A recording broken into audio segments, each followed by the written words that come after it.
বন্ধুদের থুকবিরিমের পক্ষ থেকে শুভেচ্ছা জানাচ্ছি। এখন রাত 10:40 বাজে। আমি আসলে 10টা বেজে 30 আসতে চেয়েছিলাম, কিন্তু আমার সবসময় একটা ঝামেলা থাকে, আমি ঠিক সময় আসতে পারছি না। এই ঝামেলার কারণে আজকে হুট করে আমাদের লাইট ডিস্টার্ব হয়ে গেছে। তো বন্ধুরা, আমি আজকে থুকবিরিম প্রকাশিত বইয়ের পরিচিতি আপনাদের কাছে আমি তুলে ধরব। আর আমি আমাদের এই 2021 সালের নতুন যে বই, তরুণদের বই, তার মধ্যে নিগুড় রঙের কবিতা আমি পাঠ পড়তে চাই। কেনু সম্রাট রঙের কবিতা পাঠ করতে চাই। তার সাথে আমি আলোচনা করব তরুণ লেখক দেবাশিস ইমানুয়েল রেমার যে গাঢ় লোককাহিনী, সে গাঢ় লোককাহিনী নিয়ে একটু আলোচনা করব বন্ধুদের জন্য। বইয়ের পরিচিতি এবং একটা দুইটা হয়তো গল্প আমি পড়তে পারি, বলবো। আরেকটি হচ্ছে সুমনা চিসিমের গাঢ় লোককাহিনী। গাঢ় লোককাহিনী নিয়ে যেহেতু আলোচনা করব আমরা, সেহেতু গাঢ় লোককাহিনী যেহেতু করবই, তাই ভেবেছি যে সুমনা চিসিমের গাঢ় লোককাহিনী এবং দেবাশিস ইমানুয়েল রেমা, তাদের দুজনের গাঢ় লোককাহিনী নিয়ে একটু পাঠকদের ধারণা দিতে চাই।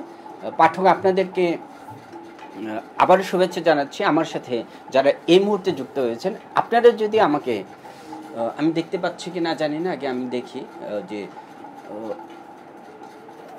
মন্তব্য করতে পারেন। আপনারা আমার সাথে যদি আলোচনায় যুক্ত হতে চান, তাহলে আপনারা কমেন্টস করতে পারেন, মন্তব্য করতে পারেন, লাইক করতে পারেন, শেয়ার দিতে পারেন, দিংশান যেভাবে বলে। আসলে আমিও চিন্তা করেছি, আসলে যদি লাইক করেন কিংবা শেয়ার দেন, তাহলে অনেকে অনেক অনেক বন্ধু দেখতে পারে আমাদের এই লাইভ, আমাদের এই আলোচনাটা, কবিতার, গল্পের, সাহিত্যের যে আলোচনাটা আমরা দেখি যে ফেসবুকে আমরা দেখতে পাচ্ছি।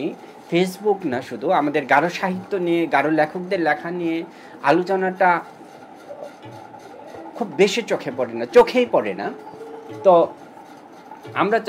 আমি চাই যে থুকবিরিম চাচ্ছে, যে থুকবিরিমের মানুষজন চাচ্ছে, থুকবিরিমের যারা জড়িত সবাই আসলে গাঢ় সাহিত্য নিয়ে, গাঢ় লেখকদের নিয়ে বেশি বেশি আলোচনা করা দরকার, বৈঠক করা দরকার, অনুষ্ঠান করা দরকার, লেখক আড্ডা দরকার।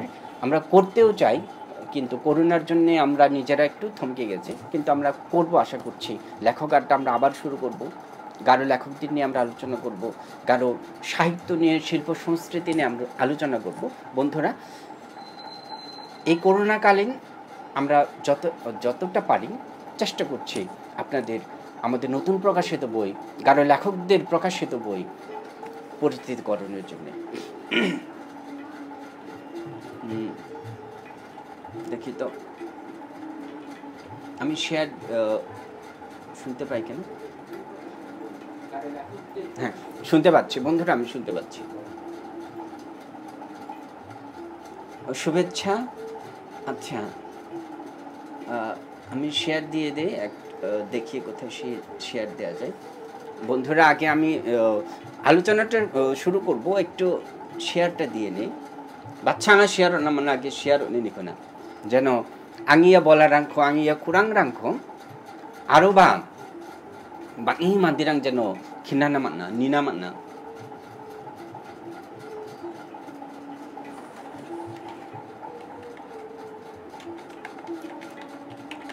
বই আলোচনা, গুড।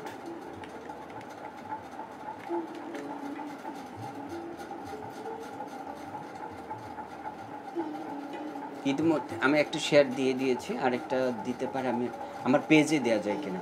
আমি তো ভেবেছিলাম যে আমি পেজ থেকে আসবো লাইভটা, আসলে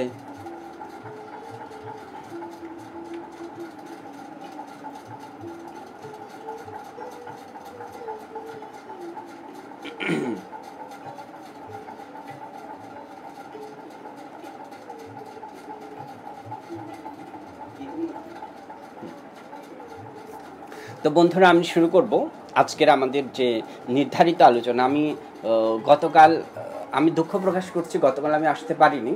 আমি আসতে চেয়েছিলাম, কিন্তু আমাদের কারিগরি এই যে আমাদের ক্যামেরার জন্যে আমি আসতে পারলাম না।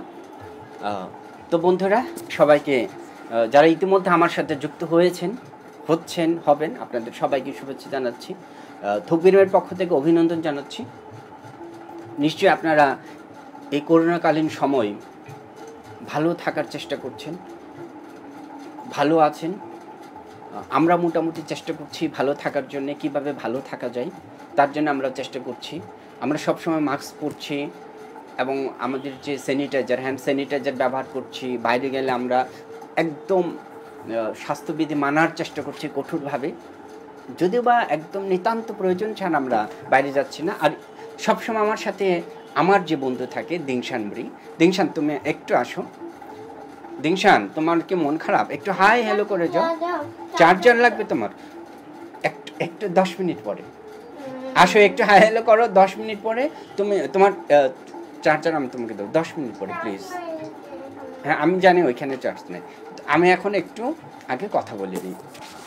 দিংশান আমার সাথে সবসময় থাকে। দিংশান মাঝে মাঝে তার সাথে মূলত খুব মজার হয়। আমি ভেবেছি তাকে নিয়ে আড্ডা দেবো। যাই হোক, আজকে যে কথা বলতে এসেছি, আলোচনা যেটা আমি কবিতা পড়তে চেয়েছি যাদের, সে বহিঃপ্রকাশ নিগুড় রঙের কবিতা আমি পাঠ করব। যে নতুন তরুণ কবি, আমরা নতুন বই প্রকাশ করেছি, তার বহিঃপ্রকাশ।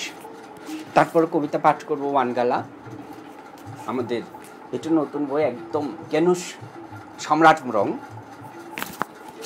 তারপর গারো লোককাহিনী নিয়ে আমি কথা বলতে চেয়েছি। গারো লোককাহিনীর এই প্রথম আমরা, আমার মনে হয় গারো লোককাহিনী বইটা প্রথম খণ্ডে, এখানে মোট 35টি গল্প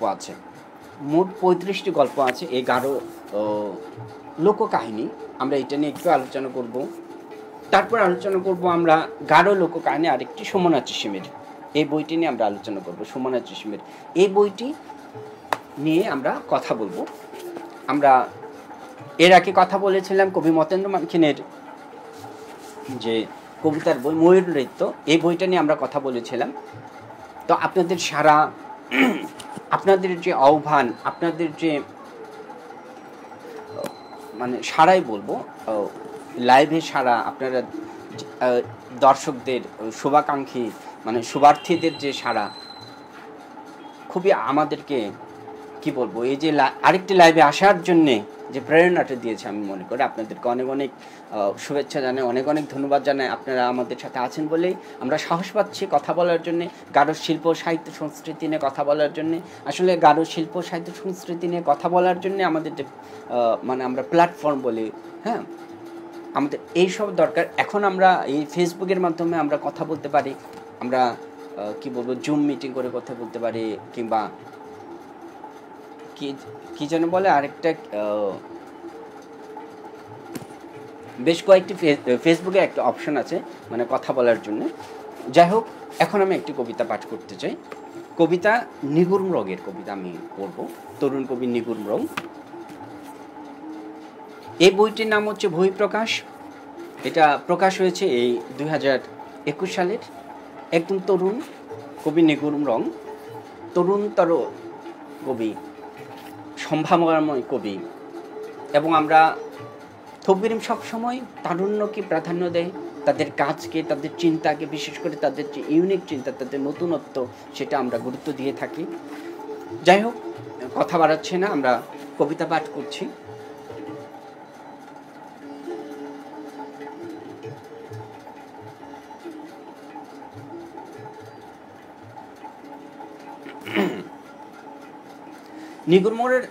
নিগুড় রঙের যে বই, এখানে আছে মোট 22টি কবিতা আছে। এখানে এই বই 22টি কবিতা আছে।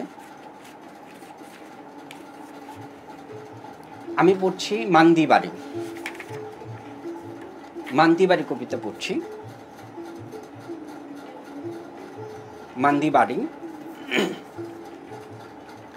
মান্দিবাড়ি মনে পড়ে, চোখে ভেসে আসে নকমান্দি, নকমি খাং, নকগিল, নকচল, নকদি, নকমং, নকমিত্রা, নকফান্থে, উঠোনে রোদে শোকানো দকমান্দা আর দকসারি। ঘরের খুঁটির কি অপরূপ নাম বালবাং, থাকে অঙ্গারি, এর চারপাশ পরিপাটি। খাসিম দিকক, জালিক ওয়াশিং, খারি দিকক, মিগন, চিখক, খকফ্রেং আরও হাম্ফক। ঘরের চালে শুকনো থাকে চুমান্থি, ঘরে ঝোলানো থাকে রাং, দামা, খ্রাম, নাথুক। চোর গন্ধে মম করে ফং মুচকে হাসি দিয়ে উকি দেয়। দীক্ষা, দিকথম, আহ, চোর কি অপরূপ স্বাদ, চিয়া, মেশেঙা, খা চিয়া। সরল চিহ্নের মতো সরলা কত ছবি, ভয়ানক কি স্বপ্ন নিয়ে বাঁচি মান্দি বাড়ি। এই একটি কবিতা, এখানে অনেক কবিতা আছে, তার মধ্যে এই একটি কবিতা একদম এই বইটাকে আলাদা করে দেয়। এখানে এই কবিতার ভিতর একটি সমস্যা বলতে এখানে আমি বলতে চাচ্ছি যে এই যে মান্দিবাড়ি একটি অসাধারণ একটি কবিতা। এই কবিতা পড়ার সাথে সাথে আমি চলে যাচ্ছি আমার গ্রামে, গারো এলাকায় যাচ্ছি আমি। চিত্রকল্প ভেসে উঠছে একটি গারো বাড়ি, গারোদের যে বাড়ির যে চিত্র, সে বাড়িতে কি থাকে, বাড়ির সামনে কি থাকে, বাড়ির উঠোনে কি থাকে, বাড়ির ভেতরে কি থাকে। হ্যাঁ, কি সুন্দর একটা বর্ণনা একদম আমি দেখতে পাচ্ছি যে চিত্রকল্পটা। হ্যাঁ, বাড়ির সামনে কি আছে, বাড়ির উঠোনে কি আছে দেখতে পাচ্ছি, বাড়ির ভিতর। হ্যাঁ, গারো বাড়ি বলতে যে চুয়ের কথা বলা হচ্ছে, কি মানে একদম মোমো করছে, চুয়ের গন্ধ বলা হচ্ছে, ফঙের কথা বলা হচ্ছে। তারপর এখানে আমি বলতে চাচ্ছি যে সমস্যার কথা, আমি যেটা বলতে সমস্যা না, আমি বলতে চাচ্ছি এখানে যে আমার যে আমি অনেক কিছু জানি না, এখানে অনেক শব্দ আছে আমি জানি না, কিন্তু আমি মনে করছিলাম এটার যে অনেক শব্দ, যেমন খাসিম মানে লবণ, একইভাবে জালিক মানে হচ্ছে মরিচ, হ্যাঁ, ওয়াশিং, হ্যাঁ, যে জালিক ওয়াশিং, হ্যাঁ, একটা ওয়াশিং মানে হচ্ছে আমরা যখন চুলায় আগুন ফু দেওয়ার জন্য যে যন্ত্রটা আমরা ব্যবহার করি, যে জিনিসটা ব্যবহার করি, ওইটাকে ওয়াশিং বলে। আবার এখানে অনেক যে খারি দিক বলা হচ্ছে, হ্যাঁ, মিগন বলা হচ্ছে, হ্যাঁ, হাম্ফক বলা হচ্ছে। এই কথাগুলি যদি আমাদের এখানে নিচে যদি নোট দেওয়া হতো তাহলে আমাদের অনেকের সুবিধা হতো, আমার অনেক বন্ধুদের সুবিধা হতো। যে কিন্তু তারা এটা বুঝতে পারবে না, তারা এই কবিতার যে রস যে আস্বাদন করতে হয়, মানে আস্বাদন করার জন্যে যে মানে বুঝতে হবে, সেটা এইখানে আমি অভাব বোধ করছি। কিন্তু এই কবিতাটা আমার জন্য এই কবিতাটা একদম অসাধারণ, আমার জন্য এই কবিতাটা একদম অসাধারণ। তার এই কবিতার ভেতর কোনো একটা চিত্র, মানে আমাদের মান্দি বাড়ির, গারো বাড়ির যে একটা চিত্র, আমরা সে চিত্র খুব ইজিলি দেখতে পাচ্ছি। একদম চিত্রকল্প এত চমৎকার করে বর্ণনা করা। আমি একটু সাউন্ড কমিয়ে দিচ্ছি। নিগুড় রঙের এই,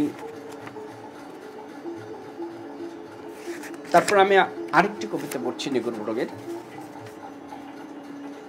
আমার ভাঙে মদের গ্লাস। এটা আরেকটি কবিতা, আরেকটি অন্য রকমের, অন্য স্বাদের, অন্য চিত্রকল্পের। পৃথিবী একটা মাতাল,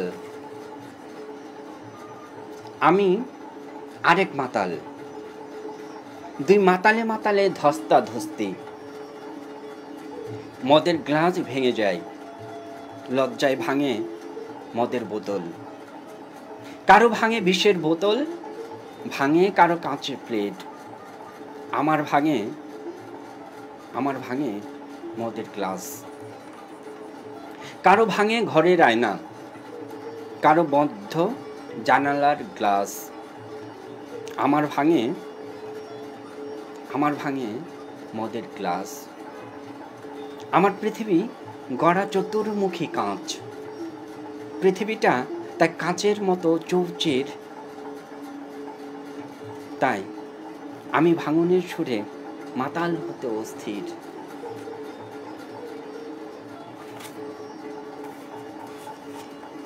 এখানে 22টি কবিতা আছে। বইটি উৎসর্গ করা হয়েছে শ্রদ্ধেয় পরম স্বর্গীয় আচ্যু নন্দকুমার মাঙ্কিন এবং আম্বি স্বর্গীয় নির্মলাম রং। বইটির মূল্য রাখা হয়েছে 100 টাকা।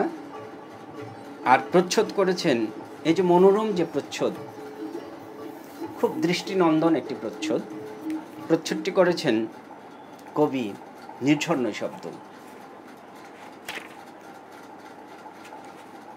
বইয়ের ভেতর আছে 22টি কবিতা। কবিতার নামগুলো হচ্ছে যেমন অদ্ভুত নেশা,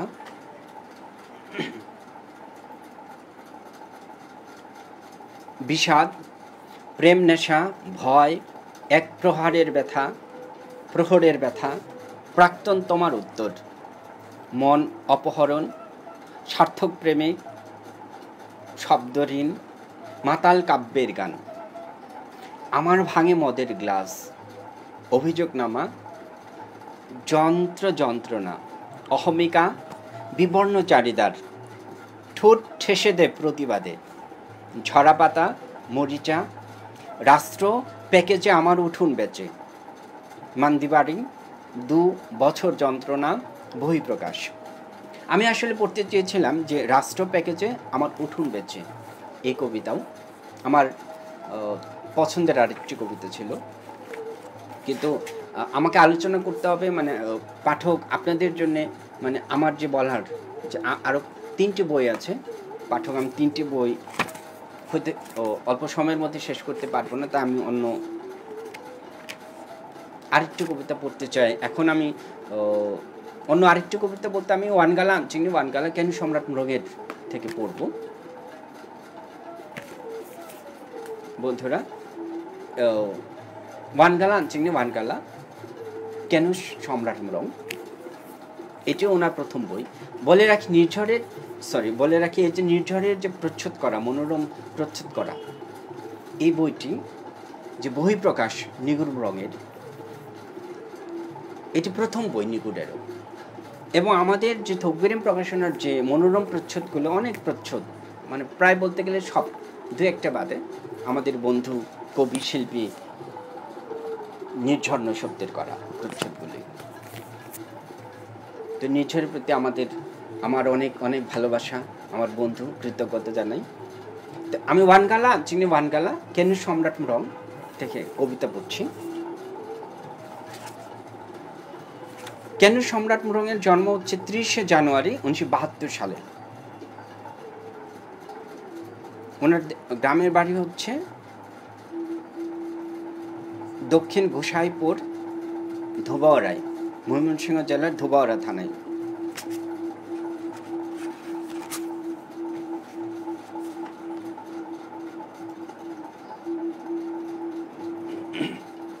অনেক অনেক অনেক অনেক আমি দেখতে পাচ্ছি আমাদের কমেন্টস। একটু বন্ধুদের আমি একটু স্মরণ করতে চাই। ম্যাকডেলিনা ব্রং, আপনাকে অনেক অনেক শুভেচ্ছা, আপনাকেও অনেক অনেক ধন্যবাদ মাসি।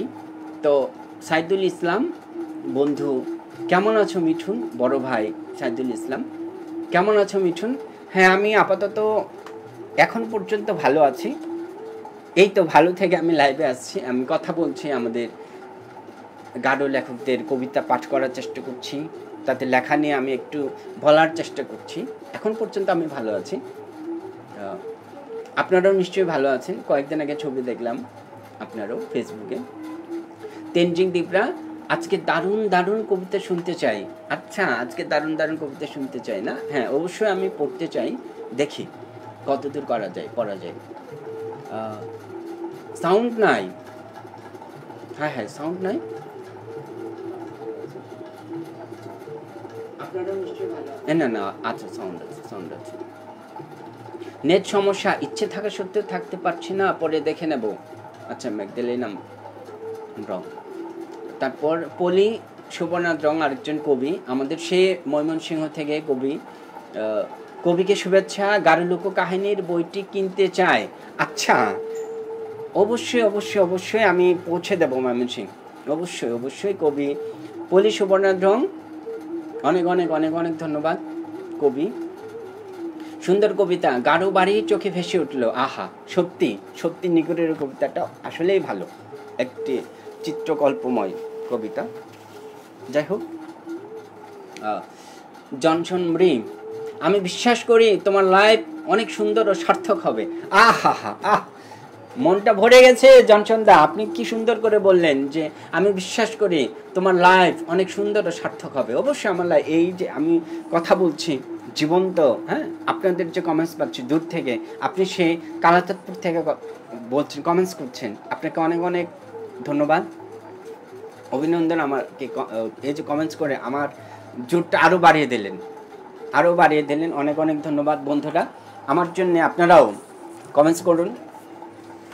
আমাকে কি বলবো, যে কিছু কিছু লাইভ দেখে না, যে বলছে খুব খুব দ্রুত স্ক্রিনশট নিয়ে নাও, খুব দ্রুত স্ক্রিনশট নিয়ে যাও, গল্পের এরকম করে মানে দেখাচ্ছে যে স্ক্রিনশট নিয়ে নাও, শেয়ার দিয়ে দাও, শেয়ার দিয়ে দাও, আসার সাথে সাথে বলে যে লাইক করে দাও, লাইক করে দাও। আমি জানি না, তবে হ্যাঁ, শেয়ার করলে বোধ হয় আরও অন্য 10 জন দেখতে পারে বোধ হয়।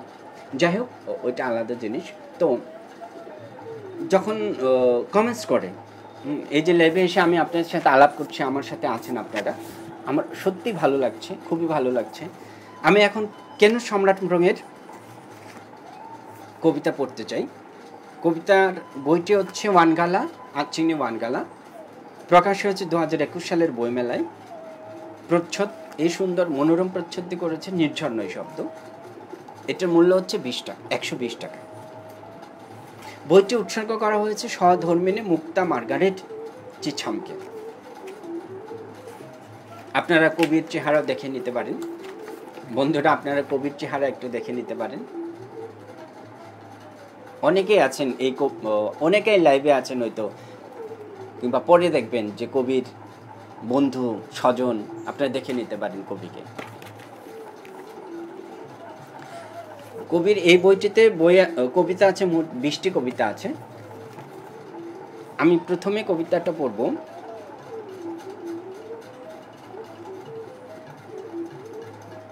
ওয়ানগালা আচিংনি ওয়ানগালা, কবিতার নামই হচ্ছে ওয়ানগালা আচিংনি ওয়ানগালা। আমি এই কবিতাটি পড়ছি। এটি হচ্ছে একটি সিরিজ কবিতা, 1 2 3 4 এরকম করে, আমি 2 পড়ছি।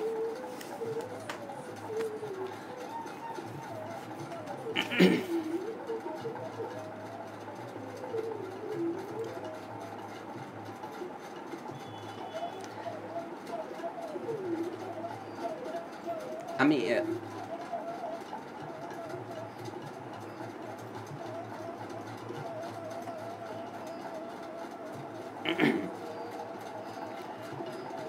পিতা সম্বোধনে আবদার দিয়েছেও অকাতরে রাশে রাশে, মিমিদ্দিম থামা থারিং প্রমিথিউসের ভালোবাসা স্নেহ ভরে তোলে দিলেন চুমান্থি। সেদিন থেকেই শুরু হয়তো চু খাওয়া, চু চিন্না, চু ঘেরা, মিগজিমাং গিংজিমাং মান্দি জীবন। আহা, নিশ্চিন্তেই ছিলেন আদি পিতা মাতারা, আচ্ছু আম্বিরা। দুদক্কা বিবাহের জন্ম নেয়া সন্তান সন্ততি মান্দি নামেই।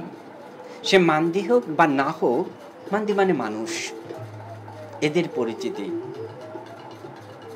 বুদিমা বুদিফারা শোনাতো চিরন্তনী নীতি কথা, মান্দি হয়ে বাঁচার পদ্ধতি।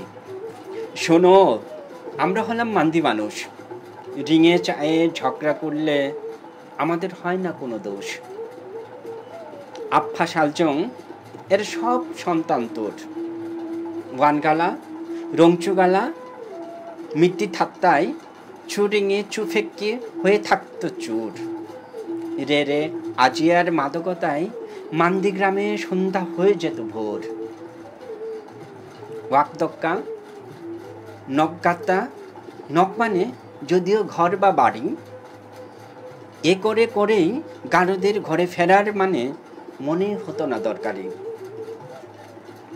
এ থেকেই গারোরা ভুলে গেল ঘরে ফেরা। কৃষি জমিকে সন্তান সম আঁকলে রাখা, আপন খুশি বাকবেয়াল ধাক্কারিকা, দুপায়ে দোলে ঊর্ধ্ব শ্বাসে কোথায় যেন হারিয়ে গেল তারা। একদিন দেখা গেল দেশহীন মানুষের কথায়, নগ্ন বিবস্ত্র নিজেকে, উদ্বাস্ত ছায়াহীন খোলা প্রান্তরে সদল বলে, অস্থির চর্মসার মানুষের বেড়াকে।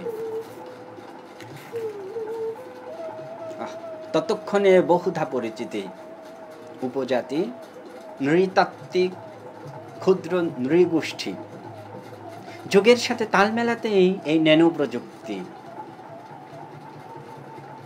নেতারা সব দোষ নন্দ ঘোষ চুকেই দায়ী করে, চু খাওয়া চলবে না আর কারো কোন ঘরে, এসব কথা আলোচনা করতে হবে। তাই তার আগে মানে চলো দু এক গ্লাস চু খাই। কেন সম্রাট মনের কবিতা পড়ছি, ওয়ানগালা চিনি, ওয়ানগালা থেকে।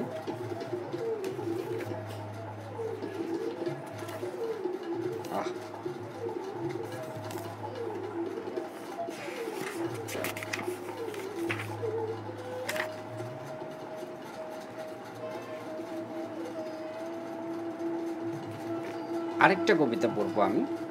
আরেকটা কবিতা পড়ে আমি আসলে আমাদের দুইটা বই আরো আছে, লোককাহিনী নিয়ে একটু আলোচনা করতে চাচ্ছি। আরেকটা কবিতা পড়ি, সেটা হচ্ছে যে নিনামে প্রজন্ম প্রসঙ্গ, উৎসর্গ করা হয়েছে কবিতাটি জলেশ্বরী ছিলকে। আমার মতো কিছু না বুঝেই জেগে উঠল হলুদ বৃক্ষ ঘাস, আবেগের ফনা তুলে উৎকর্ণ উদ্ভিদ, দেখে নিল চতুর্দিক কে বা কারা এমন শক্তি জাগানে গান করে এমন শোকাবহ বনে। একদিন জীবনে গান গাইতো যে সে এখন অসুস্থ শালপাতার অতিথি, যা রক্তের সজীবতা নিয়ে জেগে থাকে লালচে আবিমার বুক। শালবনের জোর হয় বিযুক্ত হলুদা পত্রের মিছিল, এমন ভাটার দিনে রস হরণের এমন অষ্টাগত প্রাণে কে বা কারা ঢালে এমন মৃত সঞ্জীবনী শোধা। চলে রেছিল মানুষ মরণশীল, মহাকালে বিলীয়মান আজকাল অনাগত আগামী, শাখা প্রশাখা অঙ্কুরোদ্গম বীজে বহতা জীবন ধারায়, কীর্তিমানের কীর্তি গীতির অস্ফুত রবে চিরঞ্জীব তবু এমর্ত ভূমি।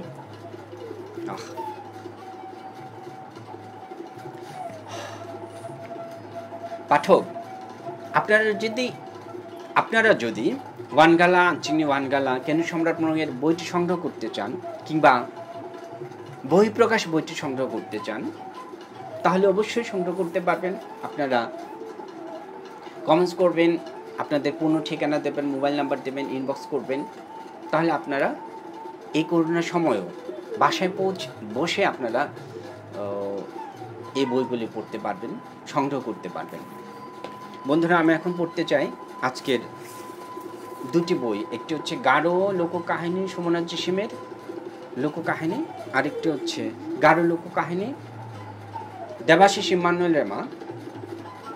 এই বইটি নিয়ে আলোচনা করব, এবং যদি সম্ভব হয় আমি গল্প হয়তো একটা দুইটা পড়তেও পারি। এই বইটির গুরুত্ব আমাদের কাছে বিশাল, খুবই গুরুত্বপূর্ণ আমাদের কাছে মনে হয়েছে। এই জন্য মনে হয়েছে আমাদের কাছে এই যে দেবাশিস ইম্মানুয়েল রেমার যে গারো লোককাহিনী বইটি, দেবাশিস ইম্মানুয়েল রেমার যে গারো লোককাহিনীর বই, এটি প্রথম খণ্ড। দেওয়ান সিং এস রংমথর যে মূল বই, সে বই থেকে এই প্রথম বাংলা ভাষায়, আমরা বলবো যে এই প্রথম বাংলা ভাষায় অনুবাদ করা হয়েছে। বাংলা ভাষায় অনুবাদ করা হয়েছে বাংলা ভাষাভাষীদের জন্যে, সাথে আমাদের জন্যে, যে আমাদের যারা আমরা বাংলা ভাষায় পড়াশোনা করছি তাদের জন্যে আমাদের গারো লোককাহিনী আমরা অনেক অনেক অনেক ছোটোকাল থেকে শুনে আসছি।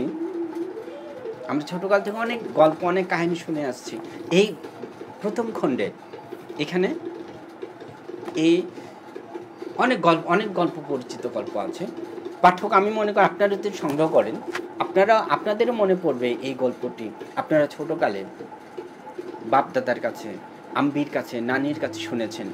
ঘুমানোর আগে, ঘুমানোর কিংবা আলোচনায় যখন সন্ধ্যাবেলায় বসে যখন গল্প করছেন, তখন হয়তো আপনাদেরকে গল্প বলেছে আপনার নানি, দাদি, মা। এই গল্পগুলো আসলে আমাদের খুব জরুরি। এই সময়টায় আমরাও যেন এই গল্পগুলো আমাদের নানি দাদির মতো আমাদের প্রজন্মকে, আমাদের ছেলে মেয়েদেরকে, আমাদের ভাইদেরকে যেন আমরা বলতে পারি। আমাদের নিজেদের গল্প, আমাদের যে সমৃদ্ধ লোককাহিনীর গল্প, আমাদের যে গল্পগুলি, আমাদের নিজস্ব সে নানা ধরনের গল্প, বনমোরগের গল্প, কুকুরের গল্প, শূকরের গল্প, বাজ পাখির গল্প, তারপরে এই যে মৎস্যরানী বলি আমরা, হ্যাঁ, মৎস্যরানীর গল্প, কুমিরের গল্প, সিংহের গল্প, পাখির গল্প, তারপর হচ্ছে গাছের গল্প আমরা যদি বলতে পারি আমাদের ছেলে মেয়েদের জন্য। এবং গল্পগুলি খুবই খুবই কি বলবো, যে প্রত্যেকটি গল্পের মধ্যে কিছু শিক্ষণীয় বিষয়ও রয়েছে। মানে প্রত্যেকটি গল্পের মধ্যে অনেকটাই শিক্ষণীয় বিষয় রয়েছে গল্পগুলোতে। এখানে যে প্রথম খণ্ডে আমি আগে ইম্মানুয়েল দেবাশিসের একটু পরিচয়টা দিয়ে নিই। তার বাড়ি হচ্ছে জয়রামগোড়া গ্রামে। তার জন্ম হচ্ছে 6 জুলাই 1987 সালে। পিতার নাম হচ্ছে মহেন্দ্র নকরেক, মাতা হচ্ছে লিওনা রানী রেমা। যেমন আমি একটু আগে বলছিলাম যে গল্পের কথা, যে এখানে 35টি গল্প নিয়ে এই প্রথম খণ্ড বইটি উৎসর্গ করা হয়েছে মাকে, মানে শ্রীমতী লিও রানী রেমাকে।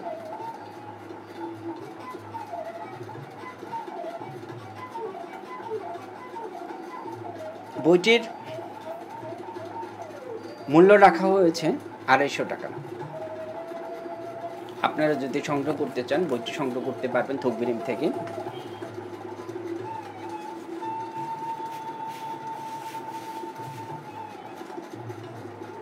কতক্ষণ হলো? আমি কতক্ষণ আছি? বাহ, থ্যাংক ইউ বন্ধু, অনেক অনেক ধন্যবাদ। খুব সুন্দর কাভারটা চলে আসছে।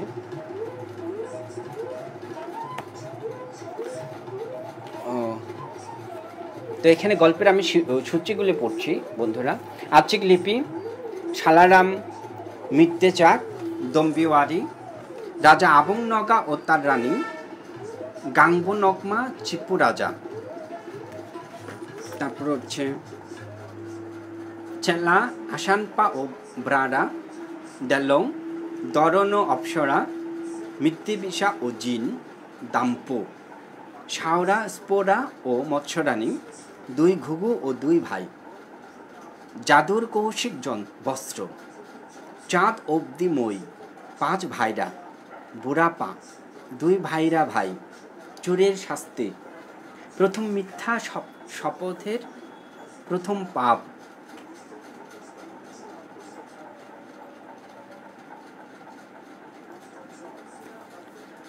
ঝিন্টু ও তার আঙুল, 2 যুবক ও আজাজু, 1 গরিব লোক ও বামন দম্পতি, 2 বোন ও রাক্ষস, আওয়াত ও মাচ্ছাদো, অনাথ জেরেং, নরখাদক পিশাচ, দিনমজুর ভূত, মিজাঙ্গি, দুঃস্বপ্নের আদি কারণ, পশু সত্তায় রূপান্তরিত হওয়া, রেচু আনা, মৎস্য শিকারী বাজ পাখি, লালপুচ্ছ বুলবুলি, বিশ্বস্ত শূকর ও শিয়ানা কুকুর, বাঘ ও বনরুই। এই যে বন্ধুরা, আমি এতক্ষণ সূচিটা আপনাদেরকে আমি পড়ে শোনালাম। এই সূচি শুনে আপনারা নিশ্চয়ই ধারণা করতে পারছেন যে প্রথম খণ্ডে লোককাহিনীর যে কি কি গল্প হতে পারে, কি ধরনের গল্প থাকতে পারে। মজার মজার অনেক গল্প আছে, যেমন একটু আগে বলছিলাম যে দেলংয়ের গল্প আছে, মৎস্য রানীর গল্প আছে, যেমন মাচ্ছাদ্য মাচ্ছাবেগের গল্প আছে, মানুষ বাঘ। আমরা যদি বলি যে আমাদের বিশ্বাস সে আগে থেকে মানুষ, আমাদের মান্দিদের গারোদের যে গল্প, যে মাচ্ছাদ্য মাচ্ছাবেগ, মানুষের গারোদের একটা শ্রেণী ছিল, একটা গোত্র ছিল যে বাঘ হতে পারত। মানে এরকম অনেক একদম মজার মজার গল্প। তারপর এখানে আছে যেমন মজার অনেক গল্প আছে, মৎস্য শিকারে বাজ পাখি এখান থেকে। তারপর হচ্ছে দুই ঘুঘু দুই ভাইয়ের গল্প, একটি অসাধারণ। তারপর হচ্ছে বিশ্বস্ত শূকর ও শেয়ানা কুকুর, লালপুচ্ছ বুলবুলি। এই লালপুচ্ছ বুলবুলিটাও তারপর খুব সুন্দর একটি গল্প। যদি আমি বলি যে লালপুচ্ছ বুলবুলির, এই বুলবুলির আমরা মান্দিরা বলি কি, যে বুলবুলির যে লাল যে পুচ্ছ, হ্যাঁ, সাংজে ইচ্ছাগা, এটার দেশান কিভাবে হলো। তারপর এই গল্পের মধ্যে আমরা যখন পড়বো তখন বুঝতে পারবো যে এই পৃথিবীতে মানে এই যে এত কলা আসছে কি করে। কলার আমরা যদি এই গল্পটাকে আরেকটি ভাবে আমরা যদি নিয়ে যাই যে কলার উৎপত্তি, মানে এই পৃথিবীতে কলা কিভাবে আসছে, এই গল্পের মধ্যে আমরা পেয়ে যেতে পারি। তারপর হচ্ছে যে কুকুর, একটু আগে বলছেন যে কুকুর আর শূকরের যে গল্পটা, কুকুর আর শূকরের যে গল্পটা খুবই অসাধারণ গল্প। যে শেয়ানা কুকুর কিভাবে শূকরকে ঠকাচ্ছে, মানে এই গল্পটা আমরা বলতে পারি। এবং তার পরিণামটা যে কি আমরা এই গল্পের মধ্যে আমরা বুঝতে পারবো। যেমন শূকর আর কুকুর তারা একটি কৃষকের লালিত পালিত ছেলে, এক দম্পতির তাদের ছেলে মেয়ে ছিল না। গল্পটা আমি বলিটা আমি শেষ করে দেবো, যে ছেলে মেয়ে ছিল না, কিন্তু তারা শূকর এবং কুকুর পালতো। শূকর এবং কুকুর পালতো, একদম তাদের যেহেতু ছেলে মেয়ে ছিল না, তো ছেলে মেয়ের মতো পালতো। এক সময় তাদের মনিব বলল, কৃষক বলল যে তাদেরকে তোমরা মাঠে কাজ করতে যাও, মাঠে কাজ করতে না গেলে তোমাদেরকে আমি খাওয়া দেব না। তোমরা ভাত খাবে, এই ভাত পাবে কোথায়? মাঠে যাও, মাঠে কাজ করো, তাহলে তোমরা খেতে পারবে। তো শূকর এবং কুকুর মাঠে কাজ করতে গেল, গিয়ে দেখা গেল যে শূকর এত পরিশ্রমী, সে সব মাঠ কাজ করে ফেলছে, হ্যাঁ, সে সব মাঠ চষে ফেলছে, চাষ করে ফেলছে। কিন্তু কুকুর সে এত শেয়ানা, এত বুদ্ধিমান, সে গাছের নিচে বসে মানে ঘুমিয়েছে। শূকর চলে আসছে বাড়িতে, কুকুর ঘুম থেকে উঠে দেখে যে শূকর চলে গেছে, হ্যাঁ সে তো কাজ করে গেছে। তো সে কি বুদ্ধি করলো, সে তো শেয়ানা, সে কি করলো, সে পুরো মাঠে একদম দৌড়াদৌড়ি করলো, একটু ব্যায়াম ট্যায়াম করলো, হ্যাঁ, দৌড়াদৌড়ি করে ব্যায়ামের মতো একটু দৌড়াদৌড়ি করে তার পায়ের ছাপটা রেখে দিল। তারপর সে বাড়ি চলে গেল, মানে তার মুখে একদম হাতে পায়ে একদম ময়লা। তো বাড়িতে গিয়ে সে কি করলো, খাবার গিয়ে তার মালিককে বলতেছে যে আমাকে খেতে দাও, আমি এত পরিশ্রম করে আসলাম, এত সুন্দর করে বাগানটা আমি ক্ষেত আমি পরিষ্কার করে আসলাম, তা আমাকে খাবার দাও। শূকর বলছে ও মিথ্যা কথা, শূকর বলছে তাকে এই মিথ্যা, সে কাজ করে না, সে তো সারাদিন গাছের নিচে শুয়েছিল, সে কাজ করলো কোথায়? তারপর কুকুর বলল না, যে আমি কাজ করেছি, বিশ্বাস নয় চলো তোমরা দেখো। তারপর কুকুর সত্যি সত্যি মনিব চিন্তা করলো, তাহলে তো দেখাই দরকার। শূকর বলছে একটা, আবার কুকুর বলছে আরেকটা, আর কুকুরকে দেখে যে সে কাজ করে এসেছে, তার হাতে পায়ে একদম কাদা। তো তারা মাঠে গেল, গিয়ে দেখে সত্যি তো সারা মাঠ ক্ষেত কুকুরের পায়ের ছাপ। তখন কি করলো মনিব, কুকুরকে খেতে দিল ভাত। আর যে শূকরকে মনে করলে সে পরিশ্রম করেনি, সে কোনো কাজ করেনি, তার জন্য দেওয়া হলো তুষ, ধানের যে তুষ হয় সে তুষ দিল। তো আমরা দেখতে পাই সেখান থেকে যখন শূকরকে দেওয়া হচ্ছে তুষ খাইতে, তখন শূকর রেগে মেগে গিয়ে গুট করে যে মানে, আর কুকুর তাকে যখন খেতে দেওয়া হয় কি সুন্দর সে একদম লেজ নাড়াচ্ছে, হ্যাঁ, তার প্রভু ভক্ত সে লেজ নাড়াচ্ছে। এই যে গল্পগুলি মজার মজার গল্প, এভাবে যে ময়ূরপুচ্ছের কথা বললাম, তারপর এখানে আছে যে মৎস্য রানীর কথা বলা আছে, দরন ও অপসরের কথা বলা হচ্ছে, তারপর হচ্ছে দুই ঘুঘুর কথা, দুই বোনের কথা, খুব সুন্দর, যাদের কৌশিক বস্ত্র, এই গল্পটাও খুব চমৎকার, একটা অসাধারণ গল্প। তারপর চোরের শাস্তি, তারপর দুই যুবক ও আজাজু। তো পাঠক বন্ধুরা, আপনাদেরকে আবারও শুভেচ্ছা জানাই।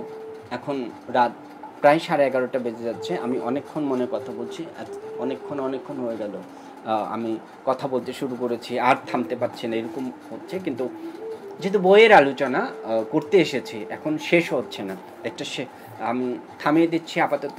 পাঠক আপনারা বই সংগ্রহ করবেন, বই সংগ্রহ করার পর নিজেরা পাঠ করবেন, নিজেরা পাঠ করে এর ভেতরের যে স্বাদ, রস, সেই রসটা আপনারা আস্বাদন করবেন। আমি শুধু আপনাদেরকে একটু পরিচিতিটা বলে দিচ্ছি যে থকবিরিম প্রকাশিত নতুন বইয়ের খবর, থকবিরিম প্রকাশিত গারো লেখকদের খবর, গারো লেখকদের লেখালেখির খবর, তাদের প্রকাশিত বই।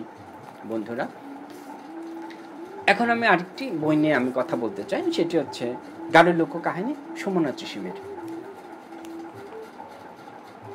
এটি একদম এই 2021 সালের বই এবং খুব সুন্দর। প্রচ্ছদটা দেখে মন ভরে যায় যে এত সুন্দর প্রচ্ছদ গারো লোককাহিনীর। অনেকে বলে যে শিশুদের জন্য তো আমাদের কোনো বই নাই, মানে আমাদের গ্রন্থ নাই, বই নাই, থকবিরিম প্রকাশনী শিশুদের জন্য করা উচিত। অবশ্যই শিশুদের জন্যে, সবার জন্যই করা উচিত, শিশুদের জন্য বিশেষ করে আলাদা, শিশুদের জন্য তাদের মনোজগৎকে চিন্তা করে তাদের জন্য ভাষা নির্ধারণটা খুব গুরুত্বপূর্ণ। তো আমি মনে করি এই যে গারো লোককাহিনীর বইগুলি আমরা যেগুলি করেছি সবই শিশুতোষ। বিশেষ করে এই বইটি শিশুদের পড়ার মতো। আরেকটি বই আছে সুমনা চিসিমের গারো লোককাহিনী, শিশুদের জন্যে একটি খুবই অসাধারণ ওই বইটা, শিশুদের গারো লোককাহিনী, খুব সুন্দর। যেমন এই বইয়ের ভেতরে যে অলঙ্করণ, বন্ধুরা আপনারা দেখতে পাবেন, ভেতরের যে অলঙ্করণ, এই অলঙ্করণগুলি করেছে চালাং রিচিল এই অলঙ্করণগুলি করেছে। আর কভারটা করেছে প্রচ্ছদ, এই মনোরম যে সুন্দর প্রচ্ছদটা নির্ঝর নৈশব্দ। আমি একটু আগে বন্ধুরা আমি বলেছিলাম যে নির্ঝরের কথা। তো সুমনা চিসিমের জন্ম 8ই ফেব্রুয়ারি 1961 সাল আজকি পাড়ায়। পিতা হরিপদ রিচিল, মাতা প্রেমলতা চিসিম। সুমনা চিসিম বর্তমানে আমরা জানি সুমনা চিসিম গারোদের মধ্যে খুবই অ্যাক্টিভ, কর্মঠ একজন লেখিকা। তিনি লিখছেন বেশ কয়েক বছর ধরে। ওনার কয়েকটি বই, যেমন গারো জাতির ব্যবহৃত বনজ ঔষধি, এই বইটা খুবই, আমি বলবো যে ভালো একটি বই, গবেষণামূলক এই বইটি খুবই আমাদের জন্যে, যে গারোদের ব্যবহৃত বনজ ঔষধি, যে তাদের, আমরা তো সবসময় যেমন গারোদের যে নিজেদের, আমরা বলি যে কবিরাজি যে ব্যবহার, ডাক্তার ছাড়া, ডাক্তারের কাছে যাওয়া পরের বিষয়, প্রাথমিক যে বিষয়গুলি আমাদের চিকিৎসা করা হয়, প্রাথমিক ভালো হবার জন্যে, যেমন হাতটা ভেঙে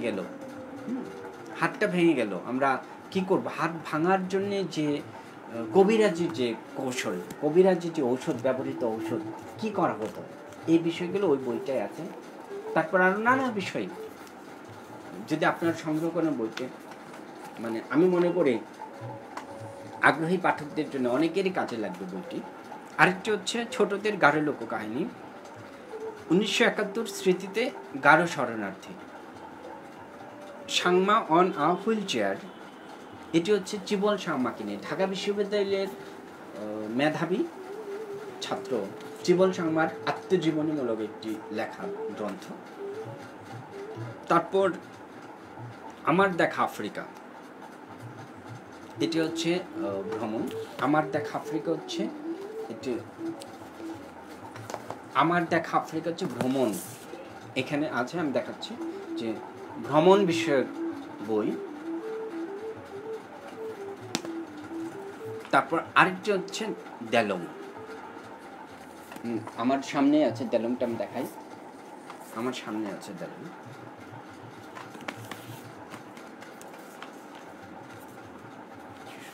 বন্ধুরা, এখানে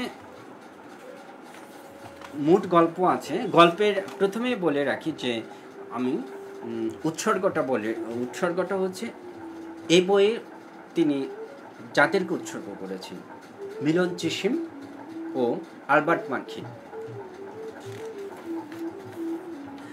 সূচিতে আছে ডনান ও অপ্সরা, ডম্বিওয়ারি, সাওরাসপোরা ও মৎস্যরানী।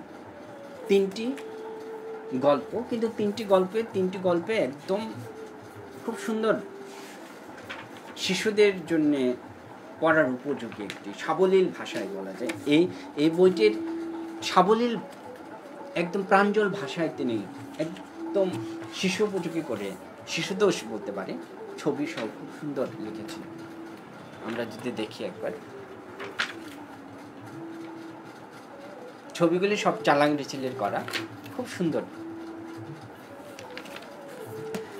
তো এখানে অনেক তিনটি গল্প আছে, তিনটি গল্পে একদম বাচ্চারা যদি পড়ে, কিংবা আমরা যদি বাচ্চাদের পড়ে শোনাই, কিংবা আমরা নিজেরাও যদি পাঠ করি, আমাদের খুবই ভালো লাগবে।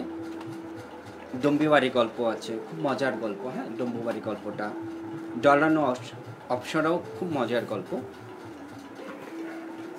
তো পাঠক, আমরা তো আমি অনেকক্ষণ ধরে কথা বলছি। কতক্ষণ হলো? আচ্ছা, আমি একটু আবার পাঠকদের বল।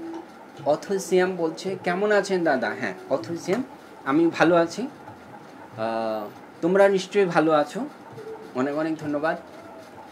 এবি ধামাই, হ্যাঁ দাদা, সাফল্য একদিনে আসে না, ধৈর্য ধরতে হবে, সময়ের সাথে সাথে পরিশ্রম করে যেতে হবে, শুভকামনা রইল। অনেক অনেক ধন্যবাদ দাদা। আসলে সাফল্য অল্প সময়ে আসে না, এবং এটা আমরা যারা লিখতে আসছি, আমরা যারা লেখার চেষ্টা করছি, এটা আমাদের জন্য বিশেষ করে, মানে লিখতে হলে আমাদেরকে ধৈর্য ধরতে হবে এবং আমাদেরকে লিখে যেতে হবে আমাদের কথা। আমরা সাফল্য পাওয়ার জন্যে কি এসেছি নাকি কাজ করতে এসেছি, আমাকে আগে এটাও নির্ধারণ করতে হবে। আমি কি কাজ করতে এসেছি, আমার শিল্প সাহিত্য সংস্কৃতিকে নিয়ে কাজ করতে এসেছি, মানে আমার যে গাঢ় সাহিত্য, গাঢ় লেখক, তাদেরকে নিয়ে আমি ভিন্ন ভাষাভাষী লেখকদের কাছে পরিচিতিকরণ বলে, তাদের ভাবনা বিনিময় বলে, মতের বিনিময় বলে, আদান প্রদান যে সাহিত্যের, আমরা কি সেই কাজটা করতে এসেছি নাকি শুধু সফলতা নিতে এসেছি, মানে সাফল্য অর্জনের জন্য এসেছি? আমাকে ভাবতে হবে। যেহেতু আমি গাঢ় সাহিত্য নিয়ে, গাঢ় শিল্প সংস্কৃতি নিয়ে কাজ করতে এসেছি, তা আমি মনে করি আপনি যেটা বলছেন যে ধৈর্য ধরতে হবে, অবশ্যই ধৈর্য ধরতে হবে, এবং আমাদেরকে এই কাজগুলি করতে হবে। এই যে মানে গাঢ় সাহিত্যকে ভিন্ন ভাষাভাষী মানুষের কাছে পৌঁছে দেয়া, গাঢ় লেখকরা যে লিখছেন, এত সুন্দর সুন্দর বই লিখছেন, এই যে লোককাহিনী, হ্যাঁ আমরা প্রথম করলাম এই যে গাঢ় লোককাহিনীর প্রথম খণ্ড, কিংবা সুমনা জিসিমের বই, কিংবা মতেন্দ্র মার্কিনের বই পড়ছি, আমরা তরুণদের বই পড়ছি। এই যে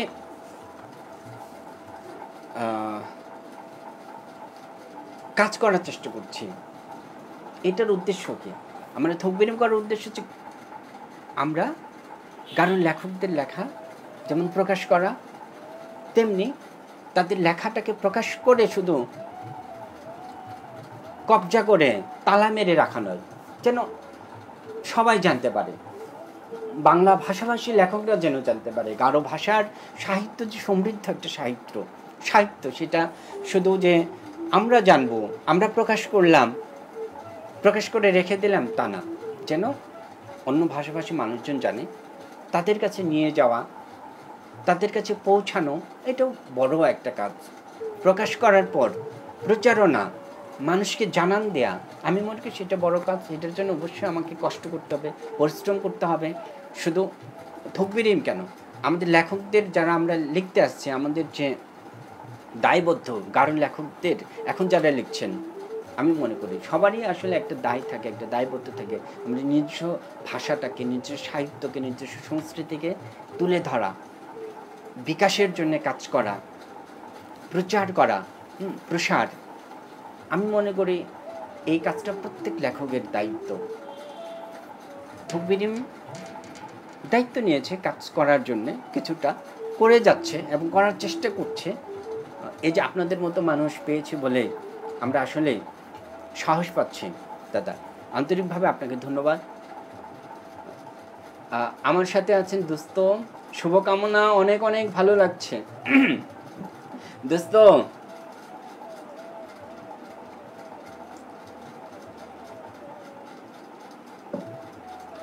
আমার দোস্ত, আমার বন্ধু সোহেল হাজং, সোহেল হাজংয়ের বই আমরা প্রকাশ করেছি। এবং হাজং জাতিসত্তার, আমরা যদি বলি হাজং জাতিসত্তার একজন উদীয়মান তরুণ লেখক সোহেল হাজংয়ের বই একটি অসাধারণ বই। এটা আমরা গর্ববোধ করছি যে আমরা করতে পেরেছি, তকবিরিম করতে পেরেছে বলে। আদিবাসীদের অধিকার ও আত্মপরিচয়, সোহেল হাজং, একটি অসাধারণ একটি বই, প্রবন্ধের বই। এই বইটি আসলে আমাদের নিজের যে আদিবাসী যে নিজেদের যে আত্মপরিচয়, এই পরিচয়টা জানার জন্যে আমাদের এই বইগুলি সংগ্রহ করা, পাঠ করা খুবই গুরুত্বপূর্ণ, খুবই দরকার আমি মনে করি। সোহেল হাজংয়ের আমরা দুটি বই করেছি। একটি হচ্ছে বাংলাদেশে সরকারি চাকরিতে কোটার যে প্রয়োজনীয়তা, সেটা নিয়ে তিনি, আমার বন্ধু দোস্ত, লিখেছেন। তো যাই হোক, আমি শেষ করে দেব, কিন্তু শেষ করার আগে আমাদের যে তকবিরিম প্রকাশিত কিছু বইয়ের পরিচিতি আপনাদের জন্য আমি দেখাতে চাই। গারো সাহিত্যের বই, শুধু গারো সাহিত্য কেন, এই যে একটু আগে বললাম হাজং সাহিত্যের, হাজং জাতিসত্তার, হাজং সম্প্রদায়ের লেখক সোহেল হাজংয়ের কথা বললাম। তো আমাদের যে বইগুলো আমি দেখাতে চাই, এটা তো দেখিয়ে ফেলছি, বলে ফেলছি যে আমার দেখা আফ্রিকা, সুমনা চিশিমের কথা বলে ফেলছি। কবিতার ময়ূর নৃত্য, এটি হচ্ছে মতেন্দ্র মানখিনের কবিতার বই, কবিতার ময়ূর নৃত্য। এটি হচ্ছে গারো বিবাহ। গারো বিবাহ নিয়ে আমি আরেকটি প্রোগ্রাম আসবো। ক্লেমেন রিচিলের গারো বিবাহের বই। তারপর বৃহত্তর ময়মনসিংহের বিপন্ন প্রায় পাহাড়ি নদীর কথা, ধীরেশ চিরান। একটু আগে বলেছিলাম যে বইটির কথা, সাংমা অন আ হুইল চেয়ার, সুমনা চিশিমের জীবল সাংমাকে নিয়ে লেখা যে বইটি। তারপর গারো আইন, যে বইটি আমাদের জন্যে সংবিধান, গারো আইন, গারো জাতিসত্তার বইটি অত্যন্ত গুরুত্বপূর্ণ বই। সুভাষ জংজামের সংকলন এবং সম্পাদনায়, ভাষান্তর ওনারই। তারপর মিঠুন রাকস্বামীর জাজং নিরাসং, জ্যোৎস্নার দামাগ বাংলায়। এটি হচ্ছে গারো ভাষা এবং বাংলা দুটিই আছে, গারোও আছে, বাংলাও আছে। তারপর প্রবন্ধ সংগ্রহ আছে, রেভা ক্লেমেন রিচিলের প্রবন্ধ সংগ্রহ। ধূর্ত ছায়া নষ্টকাল, মতেন্দ্র মানখিনের তকবিরিম প্রকাশিত বই। নতুন বই গৌরবজি পাথাং, ফাদার গৌরবজি পাথাংয়ের বই, দূর থেকে ভালোবেসে যাব। এর আগে গৌরবজি পাথাংয়ের আমরা প্রবন্ধের বই করেছি, গল্পের বই করেছি। এটি হচ্ছে কবিতার বই। গল্পের বইটা ছিল ভালোবাসা ভালো থেকো, আর প্রবন্ধের বই ছিল নিবেদন। প্রবন্ধের বইটা আমি দেখাচ্ছি আপনাদের, গৌরবজি পাথাংয়ের।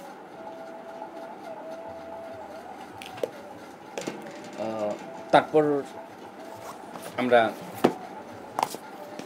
আমাদের যে নতুন যে বইটা, মানে তকবিরিম সাহিত্য পত্রিকাটা এসেছে, থোকবের মেয়েটা একদম নতুন এসেছে। কবিতা আছে, সাহিত্যের যে ইন্টারভিউ বলি আমরা, সাক্ষাৎকার বলি, তারপর লোক প্রশাসন মানে প্রশাসনের, তারপর মিডিয়ার এখানে আছে। মিডিয়ার আমরা নিখিল মানখিলের ইন্টারভিউ নিয়েছি, এখানে আছে। তারপর প্রলয় চিসিমের ইন্টারভিউ আছে, জ্যাম জনের সেরানের আছে কবি। তারপর মুক্তিযোদ্ধা তুষি আগেতকের ইন্টারভিউ আছে।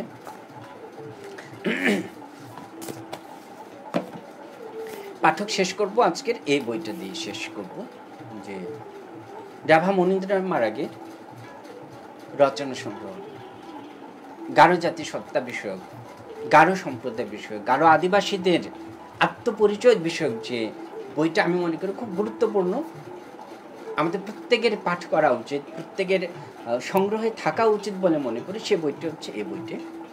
এটি 5টি পর্বে, হ্যাঁ 5টি পর্বে ভাগ করা পর্ব।